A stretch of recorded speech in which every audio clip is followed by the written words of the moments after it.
Segunda Crônicas, capítulo 24. Joás faz reparos no templo.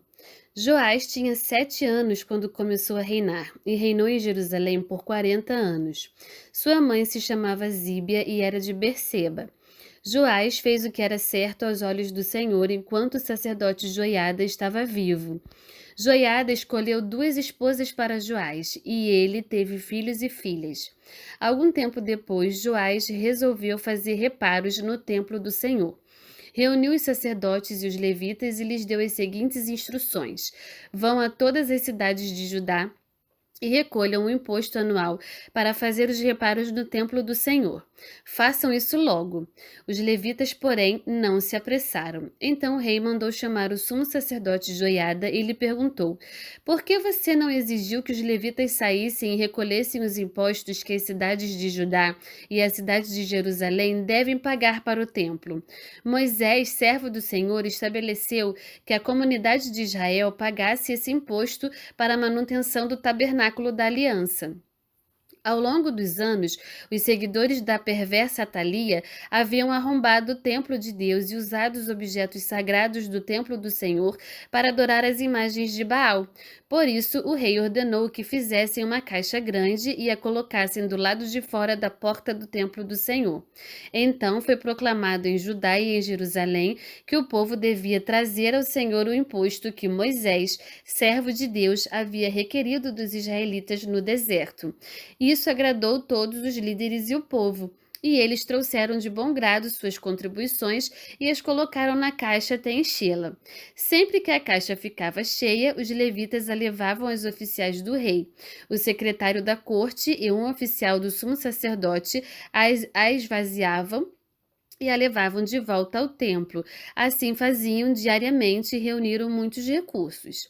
O rei e Joiada entregavam o valor aos supervisores da construção, que contratavam pedreiros, carpinteiros e artífices que trabalhavam com ferro e bronze para reformar o templo do Senhor. Os homens encarregados da reforma trabalhavam com dedicação e a obra foi progredindo. Restauraram o templo de Deus de acordo com o modelo original e o reforçaram. Quando todos os reparos foram concluídos, trouxeram ao rei e à joiada os recursos que sobraram. O valor foi usado para fazer diversos objetos para o templo do Senhor, utensílios para o serviço e para os holocaustos, além de vasilhas e outros objetos de ouro e de prata.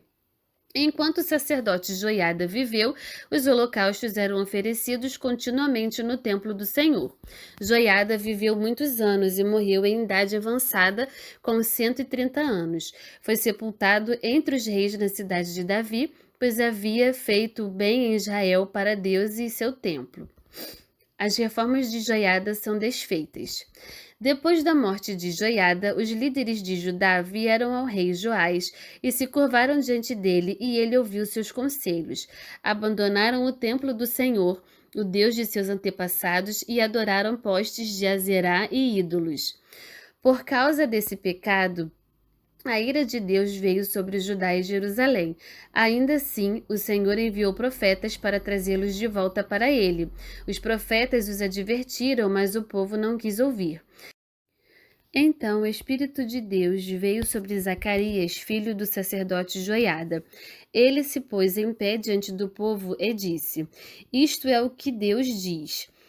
Por que vocês desobedecem aos mandamentos do Senhor e com isso deixam de prosperar? Visto que abandonaram o Senhor, agora ele os abandonou. Então os líderes conspiraram contra Zacarias e o rei ordenou que ele fosse morto por apedrejamento no pátio do templo do Senhor. O rei Joás não levou em conta a lealdade que Joiada, pai de Zacarias, lhe havia demonstrado e matou seu filho. As últimas palavras de Zacarias antes de morrer foram: que o Senhor veja o que estão fazendo e vingue a minha morte. O fim do reinado de Joás. Na virada do ano, o exército sírio marchou contra Joás, invadiram Judá e Jerusalém e mataram todos os líderes do povo. Enviaram para o seu rei em Damasco tudo o que haviam saqueado. Embora os sírios tivessem atacado com apenas um exército pequeno, o Senhor entregou em suas mãos o exército muito maior de Judá. O povo de Judá havia abandonado o Senhor, o Deus de seus antepassados, por isso o juízo foi executado contra Joás. Os sírios se retiraram e deixaram Joás gravemente ferido. Seus próprios oficiais conspiraram contra ele porque havia assassinado o filho do sacerdote Joiada e o mataram em sua cama. Ele foi sepultado na cidade de Davi, mas não no cemitério dos reis. Os sacerdotes foram Josacar, filho de uma amonita chamada Simeate, e Jeozabade, filho de uma moabita chamada Somer. O relato sobre os filhos de Joás, as muitas profecias a respeito dele e o registro da reforma do templo de Deus estão registrados no comentário sobre o livro dos reis. Seu filho Amazias foi seu sucessor.